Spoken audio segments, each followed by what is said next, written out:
பார்ப்போம். செல்ஃப் எஸ்டீம்னா என்ன அப்படிங்கிறதுக்கு வருவோம். இப்ப செல்ஃப் ஒர்த்தை நம்ம பார்த்துட்டோம். செல்ஃப் ஒர்த்துக்கான ப்ரூஃபையும் பார்த்துட்டோம். அப்ப நமக்கு என்ன தெரியும் ஆணித்தரமா?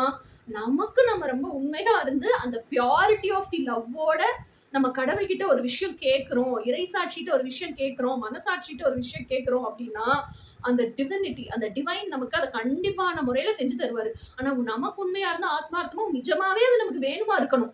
அவ்வளவு உண்மையா அந்த இன்னசென்ஸோட நம்ம கேட்கறோம்னா செஞ்சு தருவாங்கன்னு தெரிஞ்சு போச்சா?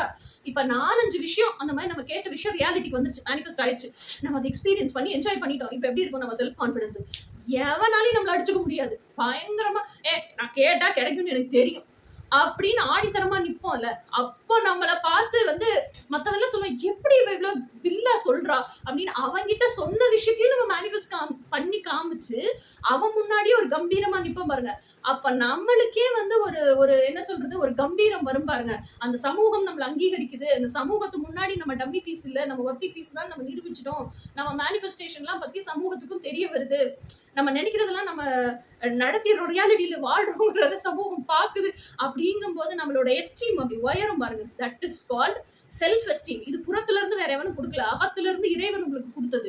நீங்க அகத்துல பியூரிட்டியோட, உண்மை தன்மையோட, ஆத்மார்த்தமா இறைவன் கிட்ட கேட்டதுக்காக கொடுக்கப்பட்ட சமூக அந்தஸ்து. This is called self esteem.